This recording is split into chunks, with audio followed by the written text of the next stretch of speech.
of all human endeavors and success. You know, you've interviewed some amazing human beings.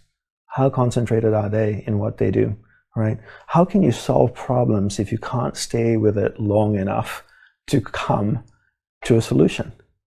And that's why I really harp on understanding the mind first and then learning to concentrate.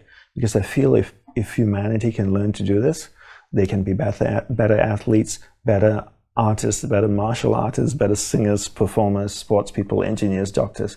Because at the center of success is your ability to harness the power of mind and direct it in a single pointed focus towards one thing. Stay with it long enough so that you can come to solutions, create beautiful things. But if you can't concentrate, you can't do any of these things. And we can't solve the problems of the world. Environmental problems. So many environmental things going on these days. Why are we ignoring the environment? Because people are selfish. And people don't have the vision to see beyond themselves and into the future. So Brian, I'm going to ask you a series of questions. You give me, and some of these answers are probably very obvious, but humor me and answer, please. As long as I get some more monk points, I'll do this. You will get tons of monk points. You're already doing pretty well. I think you're up to 55 now. You can cash them in at the end of the interview. Gamified it, and I'm interested. All right. Do you love your kids? Yes. Some years from now, your children will have kids, potentially, unless they become monks. Will you love your grandkids? Yes. Yeah? And if you were so blessed to be able to see your great-grandkids, would you love them? Yes. How much would you love your great-grandkids? So imagine yourself in the future and you saw these little ankle biters running around. I mean, I've seen my grandparents, the way they looked at me Yeah. and their grandkids, and I can just see them light up in their eyes. So I'm sure I would be over the moon. Great-grandkids we're talking about, right? Yeah, I mean, I met my great-grandma once, but yeah, I mean, that's a whole nother level of seeing something even younger and more beautiful. So yes. You would probably love them more than your grandkids. I mean, this would be like an amazing thing. Yeah, to say, yeah, I right? guess that gets tricky when you say that. But right, yeah, right, but I mean, you kind of know what I'm saying, right? I mean, not like saying. you would love one more than the other, but it would be amazing to have that experience, to know your great-grandkids, right? It's a special thing. Yeah. Now, the next question is, and I'm not saying to you, but in general, to the general you, what are you doing so that you can create an environment where those grandkids, great-grandkids that you love so much can thrive in? And when I ask people this, nobody says anything. And every now and then somebody will say, yeah, I'm doing this, I'm doing that, but most people don't, right? So if you're going to love your great-grandkids so much, you know, and when I look at your face when you describe that, your great-grandkids, you just lit up. It's like, wow, I would love to hold my great-grandkid. So what are you doing to help create an environment where they can live and where they have clean water, clean air, clean food, and that they can thrive in? Because if we keep, excuse my French, screwing Mother Nature in the back, you know, we're not going to have a planet where our great-grandkids can thrive and live in, right? It just shows the selfish nature of humans, that we are masters of living in the moment and thinking purely about ourselves, and screw the future and screw Earth. And, you know, people, you know, talk about the future of humanity is in space. You know, we need to put more money into space programs and explore space. I know very little about space, Brian, but as far as I know, and people can correct me here, there is no planet like Earth anywhere in the known galaxy. And we've been doing space exploration for, what, 40, 50 years.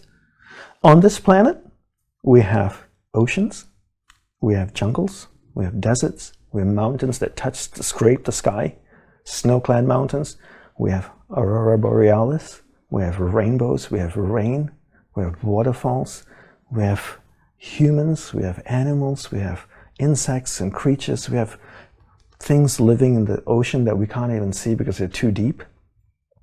We have the most beautiful planet in the known galaxy, and we're pissing on it so that we can go to Mars and explore a planet that has no oxygen and gravel.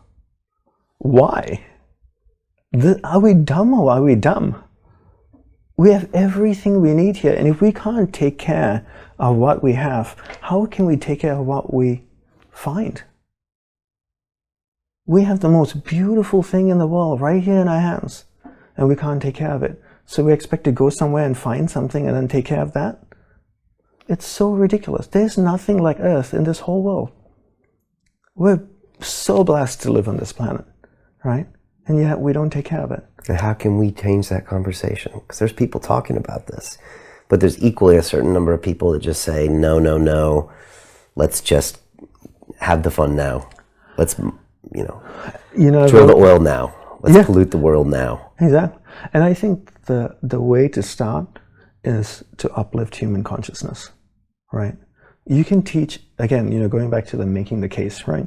If you really look at it, right, if you try to tell people about that, right, you can make the case and sell it to them and say like, hey, we need a great place for your grandkids to live in and stuff. You can talk about the environment, how much problem we got, but I think ultimately what we need to do is uplift human consciousness so that people can stop thinking about themselves all the time and learn to serve humanity, help people, give, make a difference in the planet. And that's when, if you're so self-absorbed in yourself, then you can't see what's around you. You don't know what other people need or want or wanting to help. You don't know what the environment needs. And I think by uplifting human consciousness, we get to people to start thinking that it's not only about me, but there are other people living, and we live in this planet, and we all share it, and we all need to help each other because we can't get through it alone. The only way you can produce London Real episodes is because you have an amazing team. There's no way you can do this if you're a one-man show. Is that a fair statement? Yes, I used to try. It nearly killed me. Right? Yeah. In the same way, I have a small team that helps me, and there's no way I can do what I do if I didn't have the support that I have, right? So we all need one another, right? And we need to understand that all the food that you get so easily in the grocery store comes through a chain of hundreds of people, from the farmer to the driver to, the people that package it, so they can bring it to you so that you can walk in the store and just pick it up and put it in your basket and head it back home, right? So we need each other, and we need to start thinking. My suggestion is, when you wake up in the morning, ask yourself, how can I make a difference in the world today? How can I make a difference in someone else's life? Make that your goal every day. Every morning you wake up, one of your goals should be, today I'm going to uplift someone. It's going to be Joe, or it's going to be Ruth at my office, and I'm going to do something nice for her or something nice for him. Because then it trains you to think about someone else, and then start thinking, what can I do for the environment today? Maybe I won't use as much water. Maybe if I see trash on the ground, I'll try to recycle it or put it away. Maybe more mindful about what I'm consuming. Maybe I won't use the straw today, and I'll just drink out of the cup. So when I pollute the world with straws. But unless we start thinking about more than ourselves, it's going to be a really tough battle. Do you also think that concentrating and being mindful and just also doing these ritual practices are also the way of getting us to a higher level of consciousness? For sure. Right. Because, if you can't look at yourself and stay concentrated on you long enough, how can you understand you, and how can you see the problems within you, and then how can you evolve to the next level? We talked earlier before the show, Brian, about how, this thing that, like you and I have at least, of striving to be the better versions of ourselves, right? Every day I'm trying. Every day, Every right? day trying. It's hard. Yeah, it's hard. It's a lot of hard work. I wake up every day and I give life 100%. I go pedal to metal from the moment I wake up till I crash at night. There's not one day that I don't push this way. And you can ask my wife, and that's something she's always concerned about. Like, you push yourself too hard. But this is my life, right? I give it everything every day. And for me to be the better version of myself, I need to be concentrated long enough so that I can turn my gaze inward, look at myself and go, where are my flaws? Be humble enough to say, I have these problems, and then stay concentrated long enough on it so that I can overcome them and be a better version of me. But some of these problems have taken, in my case, I believe in reincarnation, have taken many lifetimes to create. So I have problems that I can solve in a day. I have problems that sometimes require me a few months. And there are problems that I have, characteristic traits that I have within me that I've been working on for decades, Brian. Right? People see me dressed up like this and they go like, oh, spent 10 years in the monastery, disciplined, waking up in the morning, he must be perfect. And people say things like, oh, Dandapani is the master at concentration, the master of managing your energy. And he's, people say in text, oh, you're a sage, an enlightened being. What bullshit. I never claimed to be a master at concentration. I am fairly decent at it, but I'm not. I am flawed in so many ways, and I have so many problems, and I have so many traits and personality traits that I really need to change. But some that have taken lifetimes to create are so hardened within me that it's going to take a while to reshape them. And in order to stay on it long enough to reshape it, I need to be concentrated. Because if it's taken me 5 lifetimes to create negative trait A, then it's not going to take me one day to change it. It might take me 10 years or 20 years to change that personality trait. So I need to stay concentrated long enough on that, constantly working on it, massaging it for 10 years with focus till it changes. So if I can't concentrate, how am I going to change? I'm going to work on it for a day, 2 days, a week while I'm inspired, and then I'm going to move on to the next thing. So concentration helps us to look within, first of all, be concentrated long enough to identify the positive strengths and the negative weaknesses, build the positive, work to change the negative, and then in order to change the negative, it's going to take time, and we need to stay concentrated long enough to keep working on it, to keep massaging it, till in some it could take 5 years to change, and some things could take 20, 30 years to change. I've worked on certain things that have taken me 30 years to change. Me too. Right? Yeah. And it's, and it's painful, it's sad, it's disappointing, because you go like 30 freaking years. Come on, and how many times in those 30 years have I failed? I couldn't even begin to tell you, right? And every time I fail, I go like, oh my God, I've been working on this for so long. Why can't I get over it? It's not like I'm not trying, and sometimes you cry, sometimes you're sad, you're just like, oh my God, what is it going to take to overcome this? But I never give up, right? I stay concentrated on it, and I just keep working, because I know my personality traits that I don't like is no match for my willpower. Somebody is going to break one day, and it's not going to be me. So that personality trait's going to break and give up, or I am, and I'm not going to give up. There's absolutely no way. This is never going to happen. I will fight with it till it's dead, till I'm dead, and then if I have to reincarnate and keep working on it, I will come back and I will keep working on that personality trait till I overcome it. But I'm not going to give up, right? But for that, I need to be concentrated. And unless I can stay focused on that one thing long enough and work on it, it's never going to change. And that's why concentration is at the key of all, human growth and endeavors and change, and part of really uplifting human consciousness. So anyone can do anything they want to if they concentrate and give it enough time. And it might take a lifetime or two, but you can get there. You can. Haven't you? How many people have you interviewed? Over 500. And I've seen a lot of your shows, and some of these people are amazing things. How long have they stayed with something to achieve it? Oh, some of them just, the darkness, the brutalness, the loneliness, the failure after failure after failure that very few people see. Yeah. Luckily, we get to talk about it in here. Right. It would crush most people, but they had a purpose. And that's what got them through. And they were focused on it, right? They stayed with it. They stayed with it till it manifested. And not only till it manifested, you said something to me earlier before the show. You said, chop wood, carry water until you achieve enlightenment.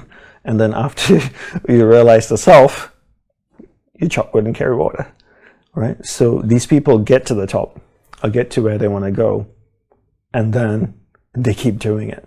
It's not like they stop, right? Because to maintain that state and to even go beyond, you have to keep working with yourself. So, but the one thing that they have is the ability to stay concentrated long enough with that thing, even if it took them 20, 30 years to actually get where they want to get. So if you can't be concentrated, and if you're distracted all the time, you're never going to get there. Powerful. Yeah. I think we have this crisis. Some of my guests have said we've got 50 years to figure this out, or it's going to be too late. The environment? Yes. Yeah.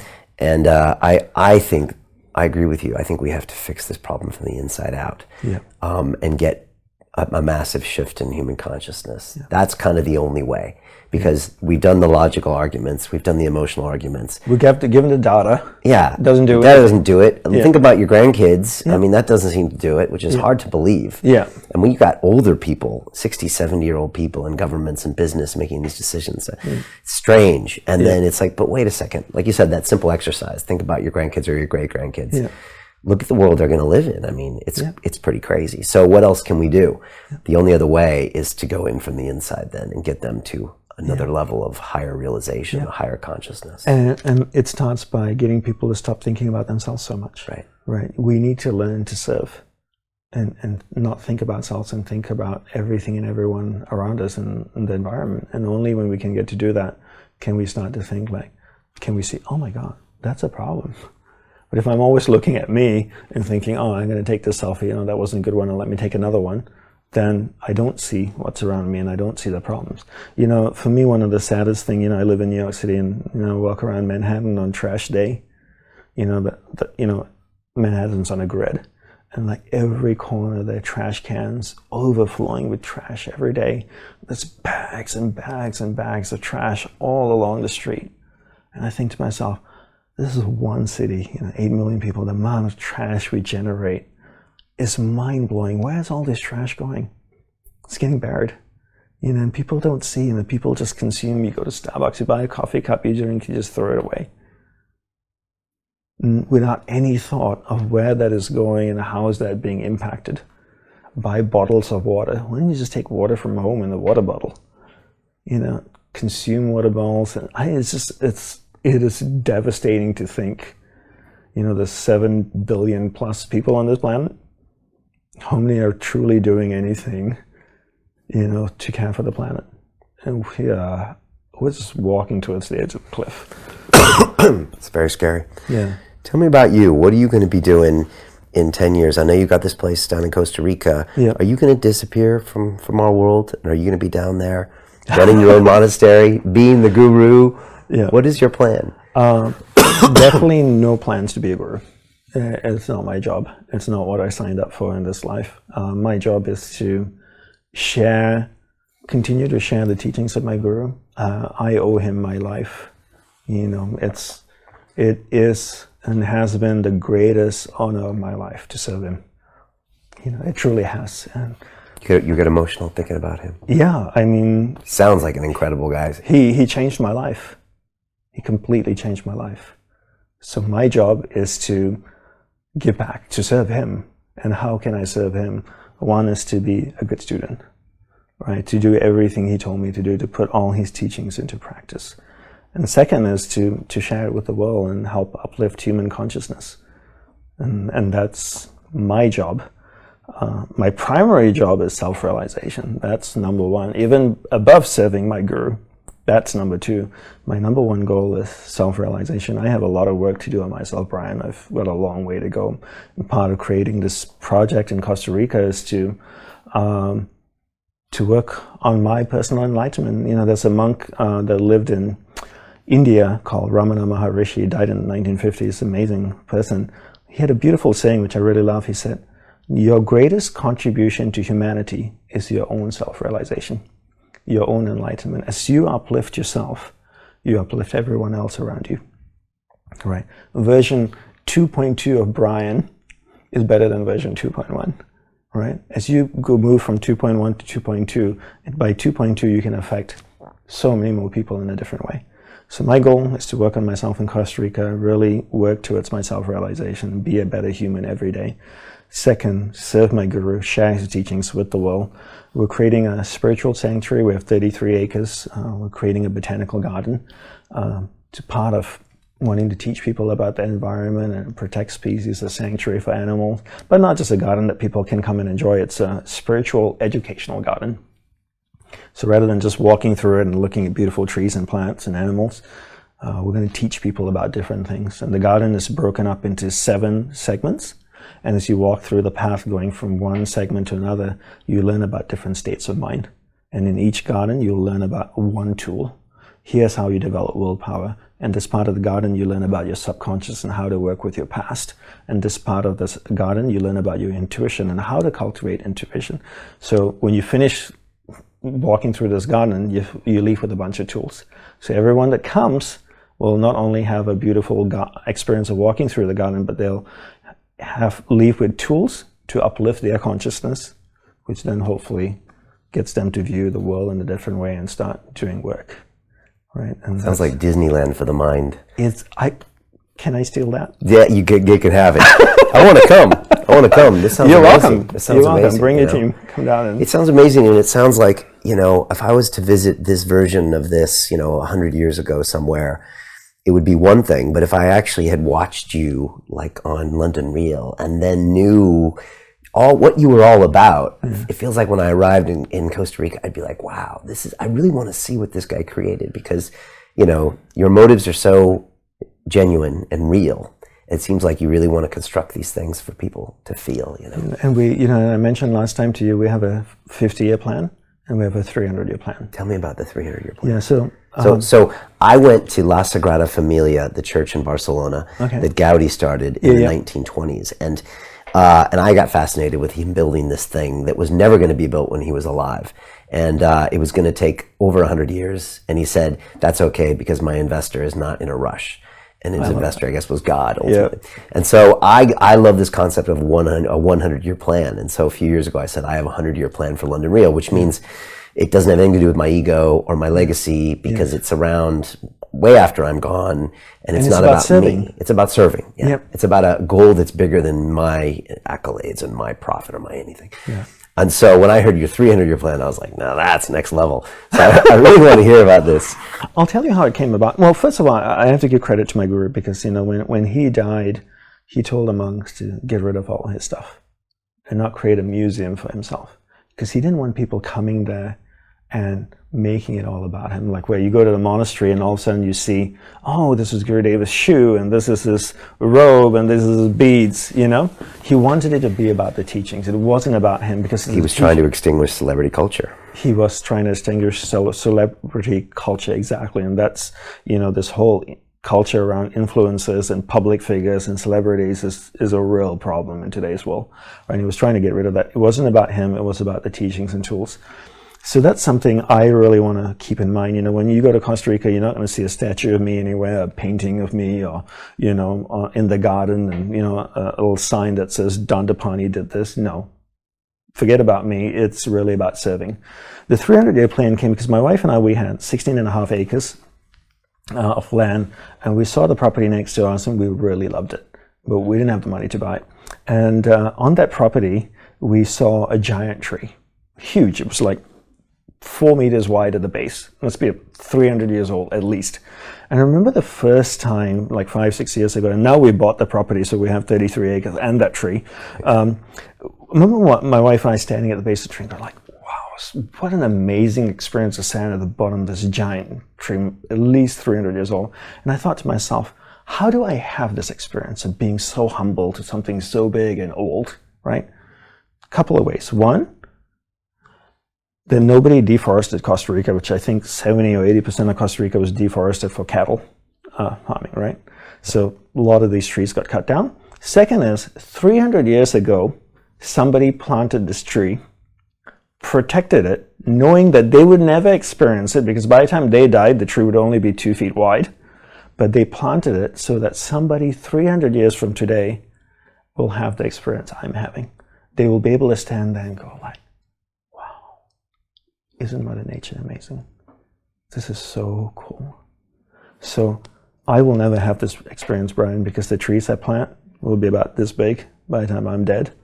But your great-grandkids that you love so much, that your face lit up when you thought about them, they will stand in front of this tree one day, 200 years from now, 300 years from now, and have that experience. And that's why we have the 300-year plan. How can I create something that's beautiful, that's there to serve the environment, that's there to serve humanity, and then make sure that it's protected and that it's endowed financially so that it can keep going, and one of the flaks I get quite often online is that, people are puzzled that I am selling an online course on meditation. People go, meditation should be free. It shouldn't be sold. I'm like, where do you come up with that stupid notion? You know what should be free? Water. Because we need water to survive. We don't need meditation. But why isn't water free? Because someone has to go to the mountain or some river source or well somewhere and collect the water. Then they need to send it to your house so that you can go, and the water comes out of the tap. So they have to build pipes, and then they need to filter the water because a bear pooped in the forest and it's probably in the water, so they need to clean the water, build pipes, filtration system, run the filtration system, pay some guys or girls to be there managing the filtration system, send the water, build pipes, dig huge trenches through cities, put all the pipes, maintain the pipes, send it all the way to your house so you have the convenience of turning the tap open and getting fresh water. So you have to pay for that.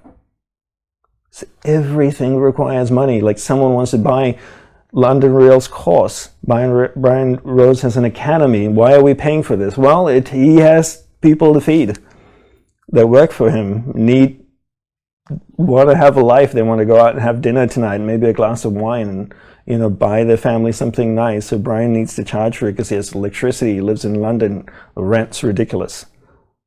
So that's why we charge for things. You're comfortable with the economics because they're reality. Because they're reality. Yeah. And the people that think that something shouldn't be paid for are living in delusion. And they're going like, well, I know some guru living in India, he doesn't charge for anything. Everything is free. Yeah, because he's got 40 millionaires that are funding him. Or he has a congregation of 5,000 people that are putting money in the coffers.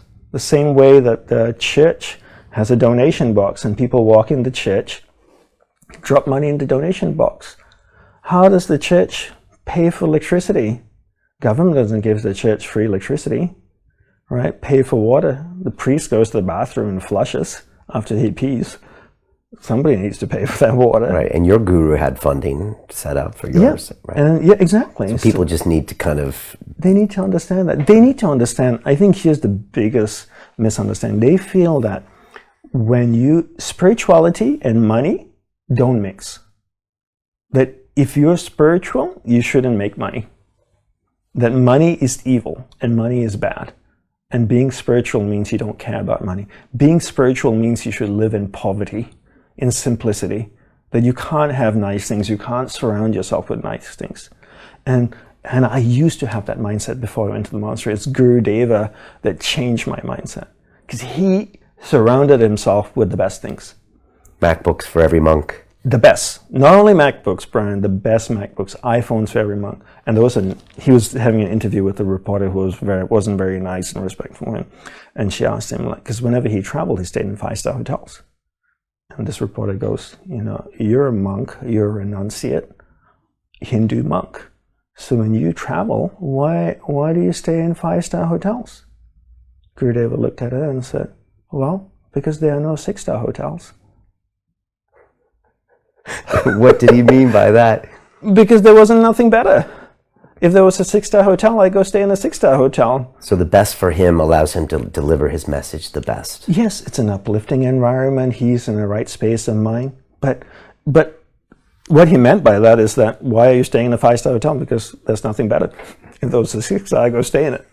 But the understanding here also, Brian, a few things I learned in this area from him. And one is that if you strive for the best on the outside, you're going to strive for the best on the inside. If you compromise on the outside, you're going to compromise on the inside. As you're working towards self-realization, you're going to get along the way and you're like, this is good enough. I felt a sense of peace, a centeredness, feeling of calm. This is really good. I'm very satisfied with that. It's good enough. No, it's not good enough, right? And if you start compromising on the outside, you're going to start compromising on the inside. And the other big thing I learned from him is that money is not a bad thing. There's nothing wrong with money. And it doesn't mean you're spiritual, that you can't have money. One of my goals in life is to make as much money as possible. Really, it truly is one of my goals in life, is to make as much money as possible. Now ask me why. Why? Thank you for asking. I never thought you'd ask, Brian. Why? Because with money, I can impact humanity and I can impact the environment. One of my mentors, my entrepreneurial mentors, his name is Steve Hall, somebody I really love and admire. He said to me, a beautiful phrase, profit is for the purpose of impact.